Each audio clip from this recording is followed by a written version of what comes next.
जय श्रीमन नारायण। भाग्य सबसे बलवान होता है, भाग्य के आगे किसी की नहीं चलती है। इसलिए साधु की बेटी की कथा आप सभी लोगों के लिए श्रवण कराता हूँ। बहुत समय पहले की बात है कि एक साधु अपनी पत्नी के साथ नदी के तट पर रहता था। उन दोनों की कोई संतान नहीं थी। उनकी बड़ी इच्छा थी कि कम से कम एक संतान उनके यहाँ जरूर हो। एक दिन साधु जब तपस्या में लीन था, तभी एक चील ने अपने पंजे में फंसी एक चूहिया उसके ऊपर गिरा दी। साधु ने उस चूहिया को घर ले जाने का निश्चय किया, लेकिन उससे पहले उसने उसे एक लड़की में बदल दिया। उस लड़की को देख करके साधु की पत्नी ने पूछा, कौन है ये, इसे कहाँ से ले आए हो? साधु ने पत्नी को पूरी बात बता दी।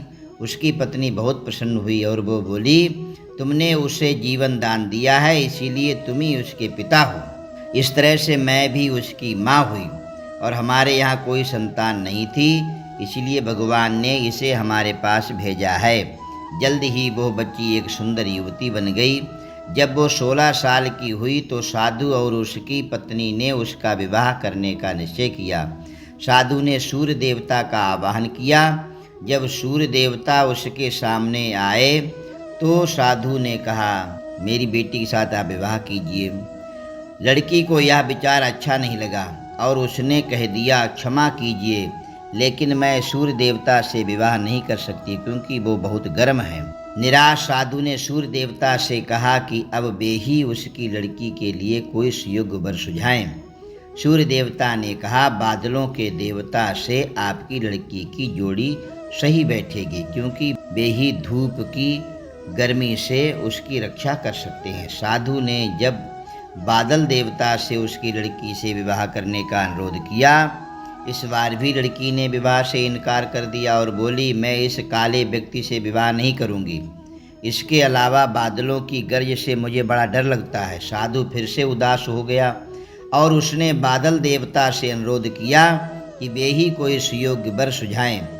बादल देवता ने कहा, पवन देवता के साथ इसकी जोड़ी अच्छी जमेगी क्योंकि वे आसानी से मुझे उड़ा सकते हैं। साधु ने अब पवन देवता से विवाह का अनुरोध किया। इस बार भी लड़की ने विवाह करने से इनकार कर दिया और बोली, मैं ऐसे अस्थिर व्यक्ति से विवाह नहीं कर सकती जो हर समय यहाँ वहाँ उड़ता रहता हो। साधु काफ़ी परेशान हो गया। साधु ने पवन देवता से ही सुयोग्य वर सुझाने को कहा।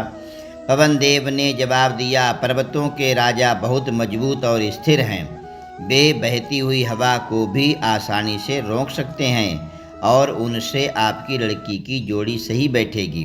साधु अब पर्वतराज के पास गया और उससे उसकी लड़की के साथ विवाह करने का अनुरोध किया। हालांकि इस बार भी लड़की ने विवाह करने से इनकार कर दिया और कहा, मैं ऐसे किसी व्यक्ति से विवाह नहीं कर सकती जो इतना कठोर और ठंडा हो।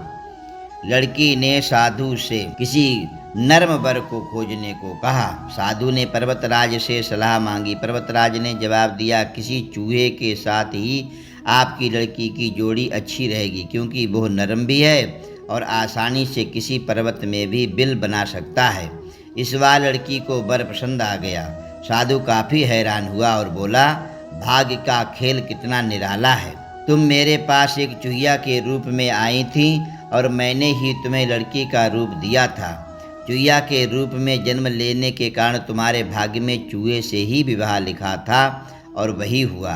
भाग्य में जो लिखा था वही हुआ। साधु ने फिर से प्रार्थना शुरू कर दी, हे भगवान, इस लड़की को दोबारा से चूहिया बना दीजिए। सुंदर लड़की थी। देवी देवताओं को ठुकरा करके फिर चूहे से ही विवाह किया। अर्थात भाग्यम फल सर्वदा न विद्या न च पौरुषम। भाग्य में जो लिखा होता है वो व्यक्ति के लिए अवश्य में प्राप्त होता है। जय श्रीमन नारायण।